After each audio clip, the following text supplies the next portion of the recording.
시원한 가을이 이제 우리에게 다가왔습니다. 그럼에도 불구하고 연일 이어지는 이 무더위 속에 승리하는 하루하루를 보내고 계시는 줄 압니다. 비록 사람들에게는 이 불볕더위가 참기 힘든 것도 사실이지만, 그러나 하나님께서 만드신 이 아름다운 자연과 들편에서는 곡식들과 과일들이 한창 여물어 가고 있다는 것 생각할 때 감사드릴 수밖에 없습니다. 요사이 무더운 환경에 시간을 보내다 보면 모든 것이, 우리의 삶이, 신경이 느슨해지기 쉽습니다. 그래서 눈으로나 생각으로나 죄 짓는 일이 쉬운 계절이기도 한 것이죠. 그러나 하나님의 뜻대로 산다는 것은 자기를 부인하고 자기의 자아를 십자가에 못 박는 절제 생활이다라고 성경은 우리에게 말씀해 줍니다.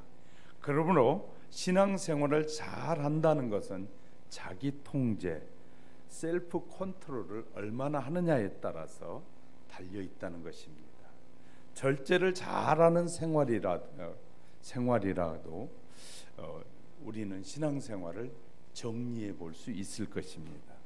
오늘 본문에서 사도 바울은 사랑하는 성도들에게 권면하기를 25절에서 이기기를 다투는 자마다 모든 일에 절제하나니, 그들은 썩을 면류관을 얻고자 하되 우리는 썩지 아니할 것을 얻고자 하노라 라고 말씀합니다.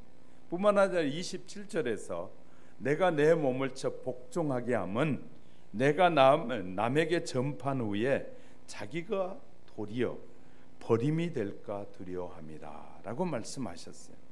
솔직히 자기의 신앙생활을 고백하는 것이거든요. 바울 같은 위대한 신앙의 사람도 자기 몸을 쳐서 늘 복종하면서 날마다 절제와 극기의 생활하고 있다는 사실을 우리에게 말씀해 주시는 것이거든요. 올바른 신앙의 길을 가기 위해서 늘 절제하며 산다, 극기하며 산다라고 말씀하는 거죠.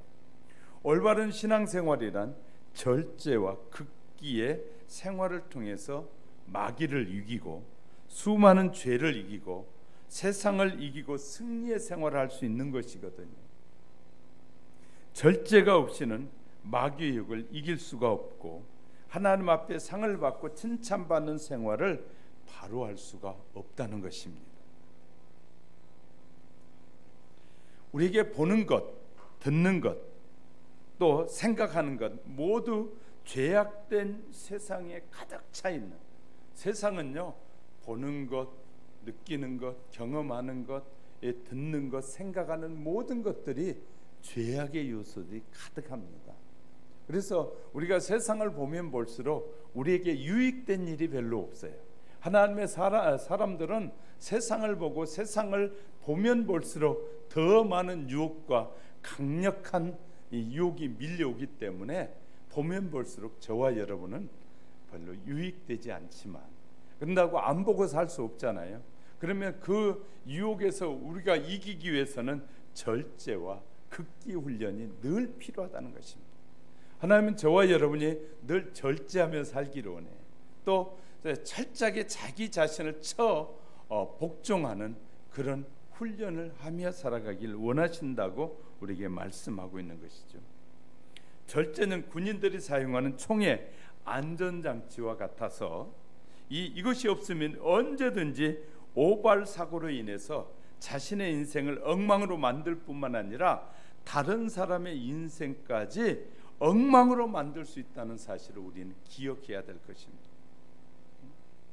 절제는 자동차의 브레이크와 같아서 그것을 조절되지 못하면 커브길에서 언제든지 낭떠러지로 떨어져 죽을 수 있다는 사실을 생각해야 됩니다.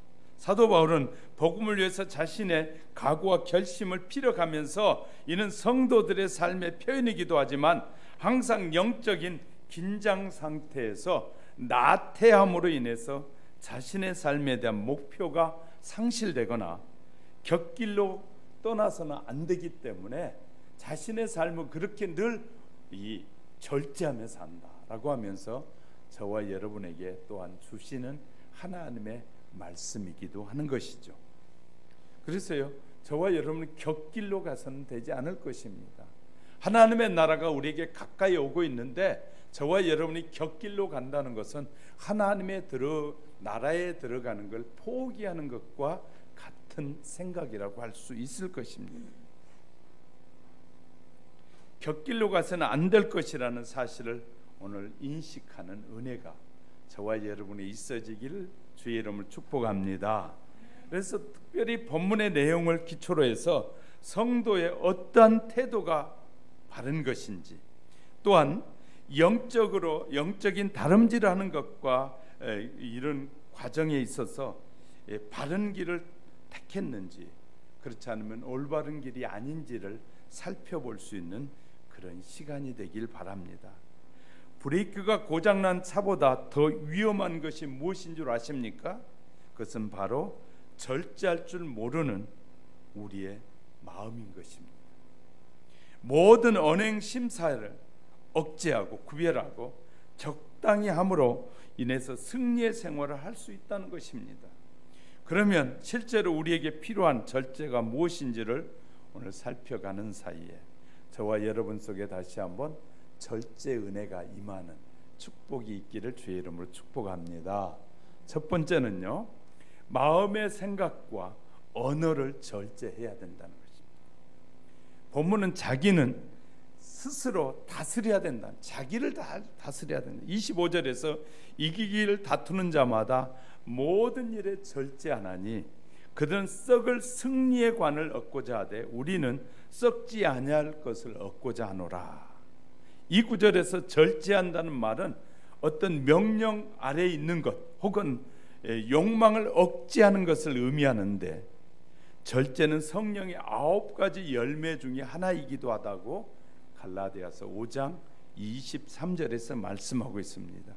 하늘나라의 상급을 향해 달려가는 성도들은 자신이 세상을 향한 욕심을 다스릴 줄 알아야 된다는 거예요.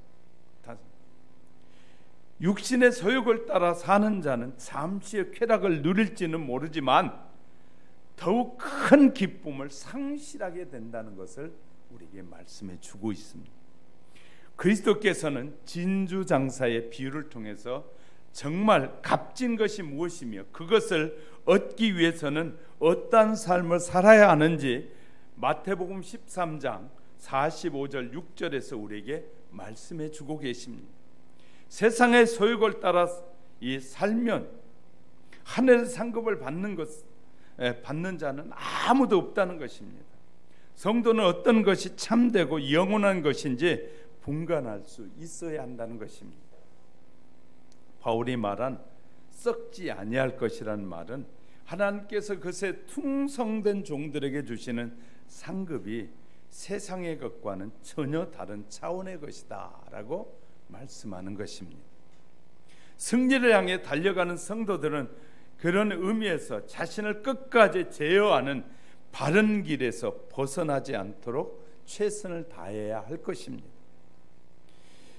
모든 죄는 사람들의 생각에서부터 시작된다라고 말합니다. 살인이나 도둑질이나 간음이나 이런 것들의 죄들은 생각에서부터 시작하기 때문인 것이죠. 그러므로 좋은 것과 나쁜 것이 무엇인지를 인지하고 잊지 않고 살아가게 될 때 들어오는 생각을 절제해야만이 죄를 이길 수 있다. 생각난다고 해서 모든 것을 행하게 되면 죄된 삶을 살 수밖에 없기 때문인 것이죠. 마귀는 사람들의 생각 속에 침투해서 못된 생각, 더러운 생각, 악한 생각을 일으킨다고 요한복음 13장 2절에서 마귀가 벌써 시몬의 아들 가룟 유다의 마음에 예수를 팔 생각을 넣었더니 라고 말하고 있습니다. 그러므로 못된 생각이, 이치에 맞지 않는 생각, 더러운 생각이 침투해 올 때 그 배후에는 언제나 마귀가 존재하고 있다는 사실을 아셔야 합니다. 마귀가 숨어 있는 것이죠. 그래서요, 이렇게 침투해 올 때 사단아 물러가라 라고 예수님이 물리친 것처럼 그런 믿음이 저와 여러분에게 있어야 할 줄 믿으시면 아멘. 하나님께서 솔로몬에게 지혜를 주셨는데 그 지혜를 받은 솔로몬이 성도들이 권면하기를 잠언 4장 23절에 보니까 무릇 지킬 만한 것보다 더욱 내 마음을 지키라. 그 마음 안에는 생명의 근원이 거기에 있기 때문이다 라고 말씀합니다. 바울은 빌립보 성도들에게 권면하기를 빌립보 4장 4절에서 주 안에서 항상 기뻐하라. 내가 다시 말하노니 기뻐하라. 관용하고 감사와 기도의 생활하면서 예수 그리스도 안에서 너희의 마음과 생각을 그렇게 살면 하나님이 지켜주시리라 라고 말씀해 주셨어요. 그러면 사랑하는 성도 여러분, 이 생각을 통해서 들어오는 마귀의 역사를 물리치는 믿음이 여러분에게 늘 일어나시기를 주님의 이름으로 축복합니다. 사람들이 제일 많이 사용하는 것이 말인 것이죠. 이것을 절제하지 못하면 역시 신앙생활을 잘할 수가 없다는 사실을 기억하셔야 됩니다. 야고보서 1장 26절에 누구든지 스스로 경건하다 생각하며 자기의 혀를 제갈 먹이지 아니하고 자기의 마음을 속이면 이 사람의 경건은 헛것이라.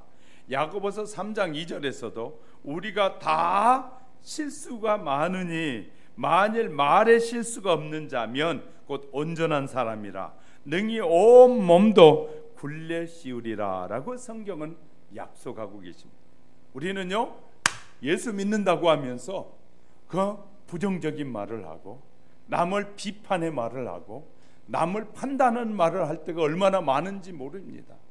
저와 여러분 하나님의 자녀는 남을 비판하기 전에 자신이 먼저 비판을 받아야 됩니다.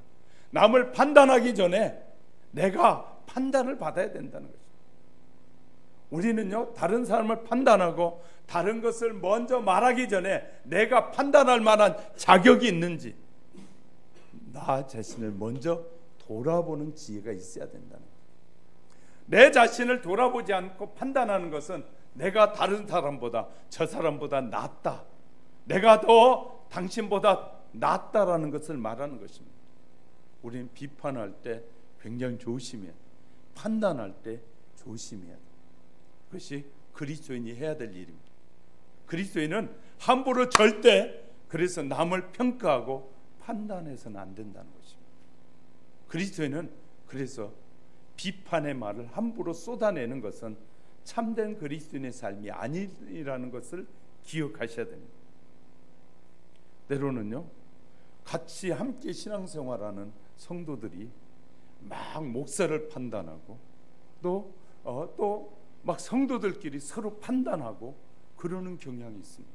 하나님이 절대 기뻐하시지도 않고 그 판단을 받으시지도 않는다는 거예요. 판단하는 것은 어디에서부터 시작되냐면요 교만에서부터 시작됩니다. 교만한 사람은 남을 함부로 판단하는, 교만한 사람은 다른 사람을 함부로 판단하기 시작하는, 다른 사람의 정책을 함부로 판단하는 것이에요.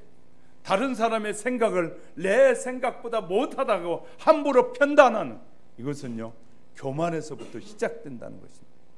그래서 그리스도인은 내 생각과 다를 때는 그래도 다른 사람의 생각에도 뜻이 있겠지 하고 겸손히 받아들일 때 그는 겸손한 자의 삶을 사는 것입니다. 하나님이 기뻐하는 하나님의 사람이 되는 것입니다. 할렐루야. 여러분 누구나 자기의 감정대로 말하고 살면 정말로 안 됩니다. 생각난다고 해서 일을 함부로 막 입을 놀려대서 절대로 안 될 것입니다. 마음이 좀 안 되겠다는 생각이 들었다면 말하기 전에 먼저 생각해보고 기도하는 마음으로 말을 하는 지혜가 있어야 할 것입니다. 할렐루야. 이런 지혜가, 그래서요 우리가 함부로 말할 때 우리 말을 제어할 수 있는 능력이 필요한 것이에요. 왜냐하면요 우리는 세상을 보면 수많은 것들이 물론 부족할 때가 많이 있습니다. 부족한 것을 모두 다 판단하고 산다면 큰일이 일어나겠죠. 그러면 나는 온전한 사람이냐? 나는 온전한 사람이 아니다 그 말. 목사인 저도 온전하지 못해. 그래서 때로는요, 생각하는 것이나 말하는 것이 온전하지 못할 수 있습니다. 그래서 하나님 앞에 기도하는 것이에요. 하나님의 지혜가 필요하고 하나님의 능력이 필요합니다. 하나님이 나와 함께 해주심이 필요합니다라고 구하는 것이거든요.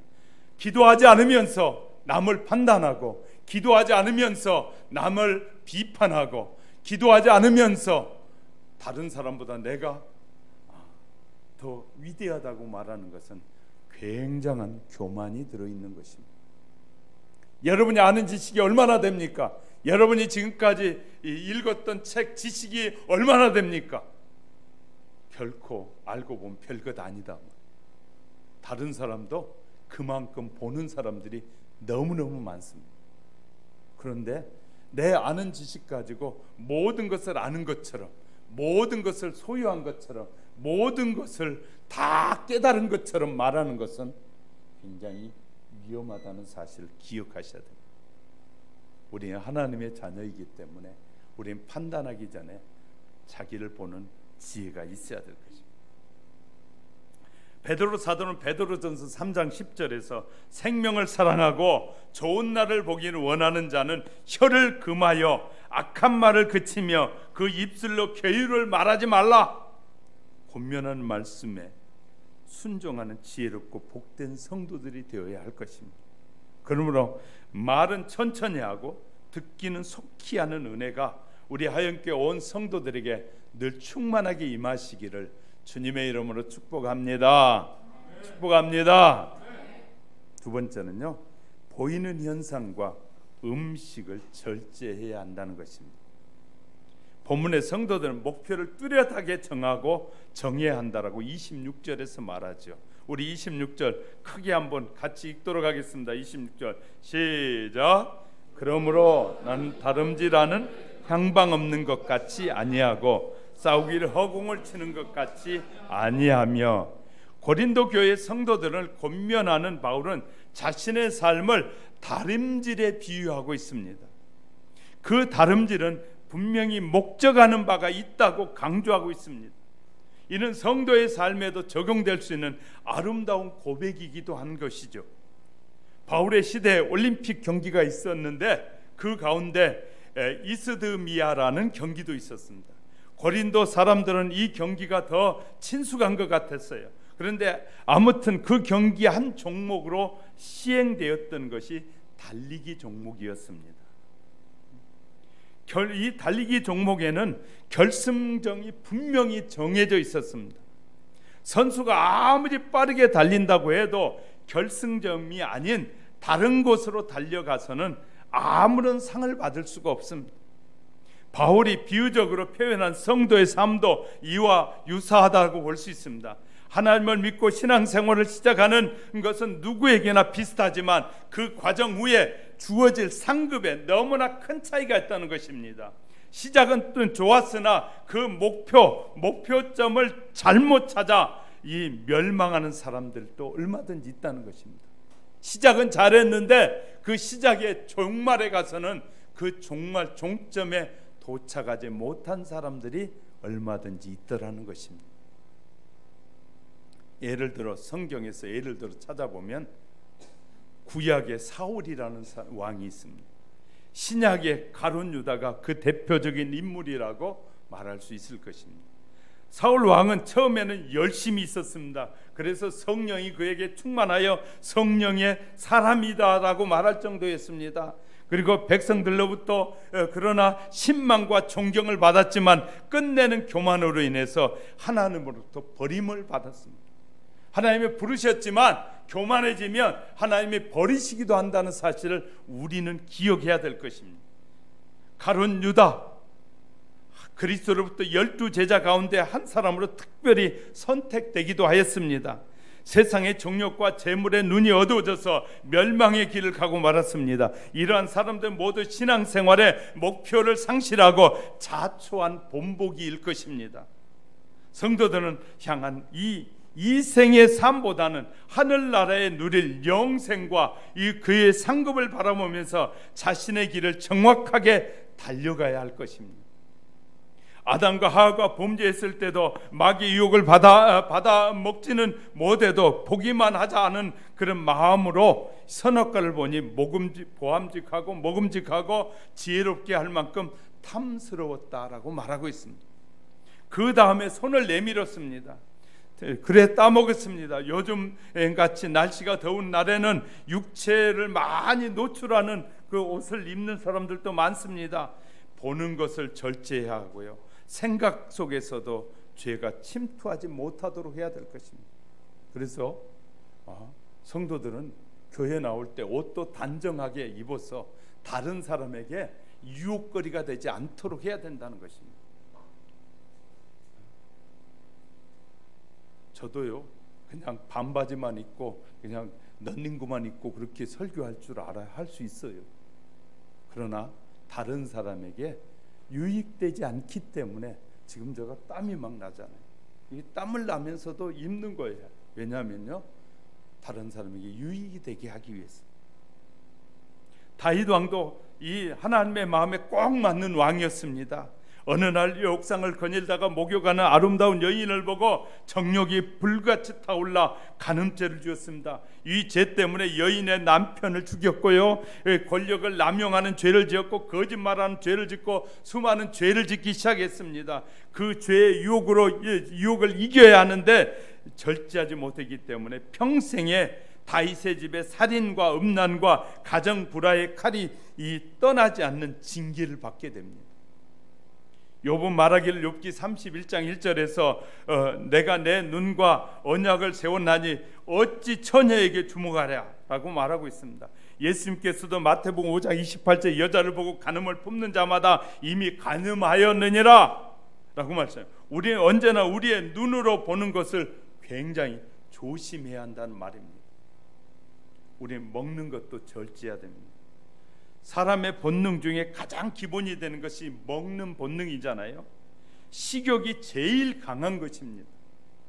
아담과 하와도 선악과를 따먹음으로 범죄하였고, 이 야곱의 아들이었던 에서는 심한 배고픔을 참지 못하고 자신에게 부어진 그 소중한 장자권을 팥죽 한 그릇에서 팔아버려서 비참한 운명으로 떨어지고 말았습니다. 내가 먹어야 할 것과 먹어서는 안 되는 것들을 분별력을 가져야 한다는 것입니다. 다니엘은 바벨론에 포로 잡혀가서 왕이 주는 아름다운 음식을 얼마든지 먹을 수 있었지만 그는 자기는 경건한 삶을 위해서 우상의 제물과 술을 먹지 않으려는 결심을 하고 먹지 않았다고 말합니다. 술이, 담배가, 아편 등이 몸을 해롭게 하는 것은 입에 대지도 말아야 할 것입니다. 먹을 수 있는 것도 절제해야지. 너무 많이 먹음으로 위장에 탈이 나는 경우가 있습니다. 저는 먹는 것에 대한 욕심이 때로는 있을 때가 많아요. 왜냐하면요, 어릴 때 너무 배가 고파서 그렇게 자라다 보니까 어른들 맛있는 음식을 보면요, 얼마나 입이 당기는지 몰라요. 입에서 막 침이 막 돌아요. 그래가지고 못 참고 먹다 보면 배가 부르게 먹을 때가 있어요. 그러면 소화불량이 될 때도 있더라. 우리는요, 동물들은요, 이 배에 70%에서 80%만 채운대요. 그런데 사람은 몇 프로나 채운 줄 아십니까? 사람은 위에다 120%를 채운대요. 사람이 가장 식탐이 심하다. 많이 먹다 보니까 자꾸 뭐가 나오더라고요.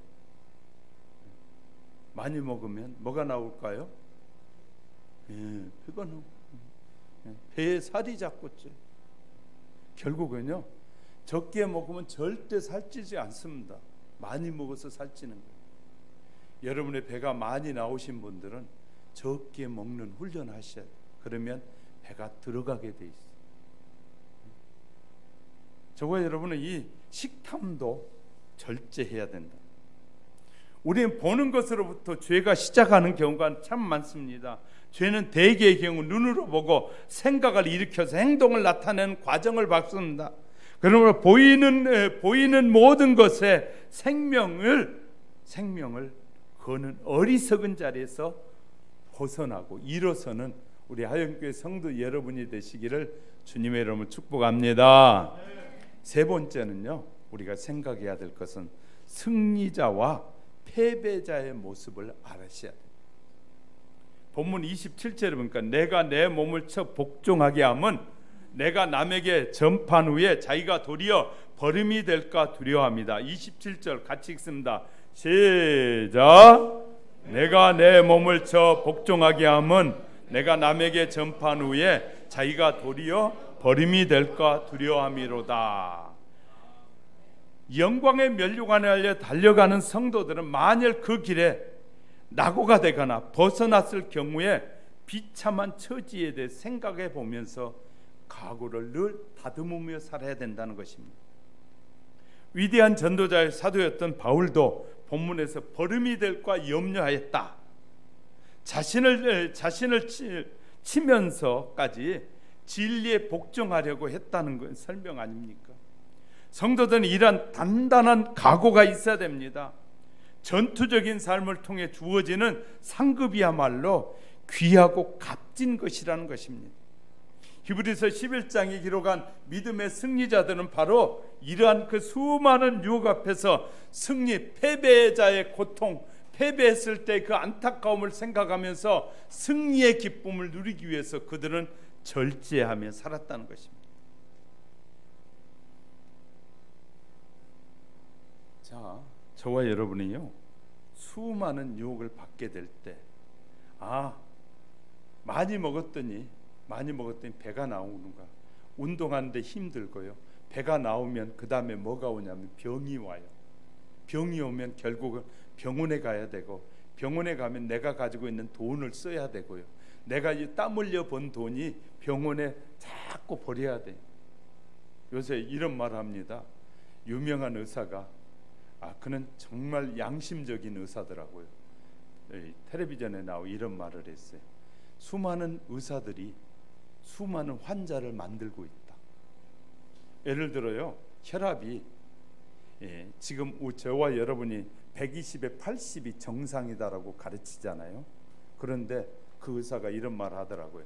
130에 90이 돼도 그렇게 130에 90은요 적정한 것이 아니라 자기 관리해야 되는 1단계 고혈압입니다라고 말하는데요, 그 의사는 이렇게 말하는 것이었어요. 130에 90이 돼도 그것은 조절할 능력이 우리 몸에 있다. 그러므로 약을 먹지 않아도 됩니다. 그런데 보통 병원에 가면 의사들은 130에 90이 되면 절대로 이 고혈압약 끊으면 안 됩니다. 고혈압약 안 먹으면 다른 질병들이 또 밀려오기 때문에 반드시 먹어야 됩니다. 그렇게 해서요, 수십만의 환자들을 만들고 있다. 그 의사는 그렇게 말해요. 저는 그 의사가 더 훨씬 양심적이고 바른 의사라고 생각합니다. 우리 몸에는요 어느 정도는 조절할 능력이 있거든요. 그런데 그럼에도 불구하고 의사들은 약을 먹게 한다. 그래, 왜 먹게 하느냐? 제약회사 약을 많이 팔아야 되고, 약이 많이 팔려야 자기에게 리베이트가 많이 돌아오기 때문입니다. 그런 말을 하신 분들이 있어요. 저와 여러분 기억합시다. 하나님께서 우리에게 이런 능력을 주셨다는 거예요. 조절할 수 있는 능력을 주셨다. 저와 여러분에게 이렇게 음식을 적게 먹으면 배가 나오지 않고 또 건강해지고, 늘 운동하면 우리의 몸이 건강해진다. 그래서 가능하면 여러분 땀을 흘리면서 운동하는 것이 필요합니다. 그러면 육체가 건강하면 병이 안 드니까 모든 일을 활기차게 즐겁게 하고, 병이 들어보세요. 걷는 것도 다르고, 병이 들면요 생각하는 것도 늘 병든 생각을 하게 되고요, 행동도 병든 행동을 합니다. 그러나 건강할 때 우리는요 무슨 일이든지 활기차게 일하는 생각을 하게 되고 주님께 영광을 돌려드릴 수 있어요. 승리자와 패배자는 병을 든 사람과 병이 들지 않는 사람의 모습에서 볼 수 있을 것입니다. 육신의 정욕과 감정을 절제해야 됩니다.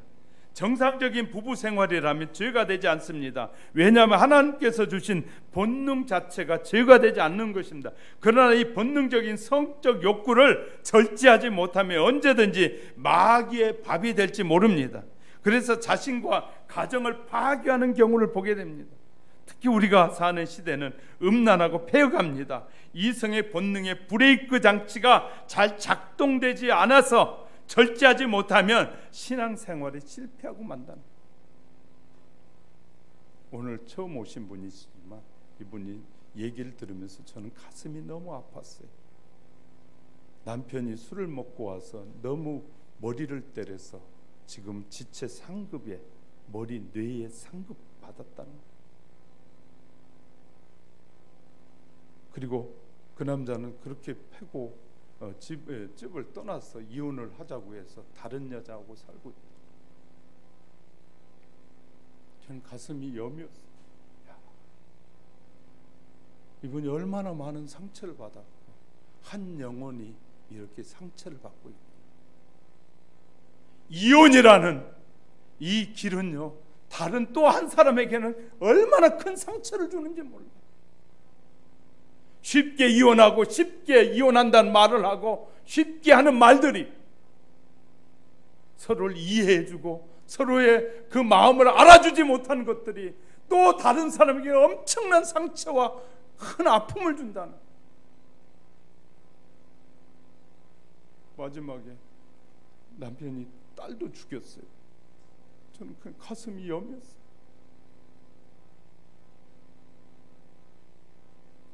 한 사람이 이렇게요 마귀의 도구가 되면 엄청난 비극이 가정에 시작되는 것이고요, 그 영혼에게 시작되는.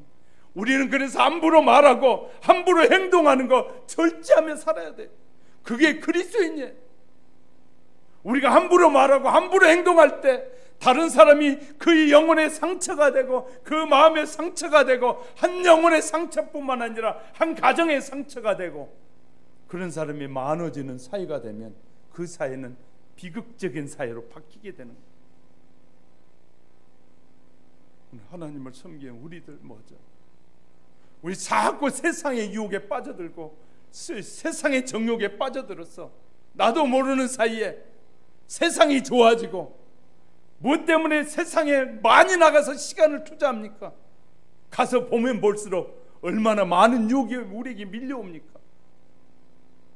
여러분, 우리는 말씀에 자꾸 돌아와야 합니다. 기도하는 삶으로 돌아와야 합니다. 찬양하는 삶이 되어야 됩니다. 여러분의 차에 카세트에 세상 노래가 아니라 하나님을 찬양하는 찬양의 이 음악들이 여러분이 버튼을 누를 때마다 울려 나와서 찬양하면서 운전을 하면서도 찬양하고, 기도한 마음으로 경건한 음악을 틀어놓고 기도하는 마음으로 운전도 하고, 아니면 틀면 말씀이 쏟아져 나와서 내가 시간을 내서 말씀을 듣지 못하는 그 마음이 이 카세트를 통해서 내게 들려줘서 그 말씀으로부터 내 영혼이 새로워져야 되지 않겠습니까? 여러분이 듣는 수많은 이 핸드폰을 통해서 들려지는 음악이 어떤 음악입니까? 세상을 노래하는 음악입니까? 마귀를 노래하는 음악입니까? 찬양하는 음악입니까? 우리는 우리 핸드폰에서도 찬양 소리와 말씀 소리와 기도가 이 핸드폰에서도 울려 나올 수 있게 돼야 됩니다. 아직 여러분의 핸드폰에 애플에 성경의 말씀 찬양과 이런 것들이 깔려 있지 않다면 여러분은 유혹을 받고 있는 것입니다. 여러분 모두 다 여러분의 핸드폰에 성경의 말씀과 찬양을 다운받아서 여러분이 핸드폰을 들고도 찬양을 들으면서 흥얼거리고 즐거워할 수 있어야 되고, 여러분의 말씀을 들으면서 말씀이 주시는 그 능력의 장중 안에 붙들려야 되지 않겠습니까? 이것이 여러분에게 준 핸드폰을 통해서 하나님께 가까이 가는 길이고 하나님과 동행하는 삶을 사는 것이에요. 우리는요 나쁜 것을 볼 때마다 분노할 수 있어야 되고, 그런 것을 볼 때마다 가슴 아파할 수 있어야 되지 않겠냐 말이에요. 그것이 하나님의 자녀이고 하나님의 자녀로서의 삶을 사는 것입니다.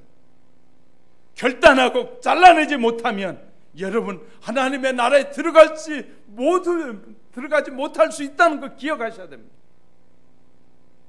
여러분을 자극하고 유혹하는 것들, 그 어떤 유혹 앞에서도 우리 흔들리지 않아야 됩니다. 패배자는 영원히 하나님의 심판의 장중 안에 들어가게 될 것입니다. 그러나 저와 여러분이 예수 그리스도의 말씀 안에서 승리자가 될 때, 기도의 승리자가 되고 여러분의 삶을 절제하는 승리자가 될 때, 저와 여러분은 하나님 앞에 인정받는 축복의 사람이 될 것입니다. 여러분에게 교만의 통로가 여러분의 삶을 파괴하는 어리석은 삶에서 벗어나야 될 것입니다. 교만은 파괴자의 모습을 우리에게 드러내게 될 것입니다. 교만은 저와 여러분 선악과를 따먹게 하는 것과 같은 것입니다. 우리는 정신 바짝 차려야 됩니다. 세계가 지금 오직 저와 여러분이 하나님의 나라에 들어가지 못하게 하기 위한 수단과 방법을 가리지 않고 밀려오고 있는 것이 사실입니다. 저와 여러분이 정신 바짝 차리고 늘 하나님의 말씀을 가까이 하면서 그 말씀 속에서 힘을 얻고 말씀 속에 위로를 받고 말씀 속에 평화가 임하는 그 말씀을 의지해야 됩니다. 오직 예수 그리스도만이 여러분을 영원히 하나님의 백성, 영원한 하나님의 자녀가 되게 하는 그 능력이 있습니다. 예수 그리스도만이 영원한 나라에 들어가는 길인 것입니다. 여러분의 기도가 하나님 앞에 연락되어져 하나님의 축복된 세계 속으로 나아가는 길입니다. 한 영혼이 자기의 욕심 때문에 한 사람을 비참하게 때리고 비참한 말을 해서 그의 인생을 파괴시킨다면 하나님 앞에 어떻게 큰 자가 되고 하나님 앞에 거룩한 자의 삶을 살 수 있겠습니까? 우리 모두 정신 바짝 차리고 더 아름다운 것이 보이거든, 여러분이 옆에 있는 것보다 더 아름다운 것이 보이거든, 그것은 유혹이라는 사실을 잊지 마셔야 됩니다. 우리는 비교의식을 버려야 될 것입니다. 비교의식은 대단한 혼란을 가져다 줄 것입니다. 여러분, 우리 모두가 선택한 것은 올바른 선택을 했습니다. 이제는 그 선택의 기로에서 그 선택의 길을 걸어가는 동안에 절제하고 자기 자신을 잘 관리하여 그 목적지까지 믿음의 길을 힘차게 걸어가기 위해서는 절제하는 훈련이 잘 이루어져야 됩니다. 특별히 우리 하영교회 성도 여러분, 저와 여러분은 주의 말씀으로 절제되어져서 세상의 유혹을 따라가는 자가 아니라 천국을 향해 달려가는 하나님의 사람입니다. 믿음의 길을 걸어가는 하나님의 자녀들로 늘 승리하도록 하나님께서 은혜 주시기를 주님의 이름 축복합니다. 끝까지 성도들은 가정에서나 교회에서나 어디서든지 절제 생활을 잘해야 됩니다. 하나님의 약속은 변함이 없이 사는 걸 기억하셔야 됩니다. 하나님은 반드시 무엇을 심든지 심는 대로 거둔다고 했으니까 그 잘못된 삶을 심으면 잘못된 인생을 거둔다는 사실을 기억하면서 우리는 비판하는 자리에서 긍정하는 사람으로, 축복하는 사람으로 바뀌어지는 은혜, 저와 여러분의 주의 풍성한 은혜가 저와 여러분의 심령 속에 가득 채워지는 이 시간이 되시기를 주님의 이름으로 축복합니다. 손을 모으시기. 손을 모으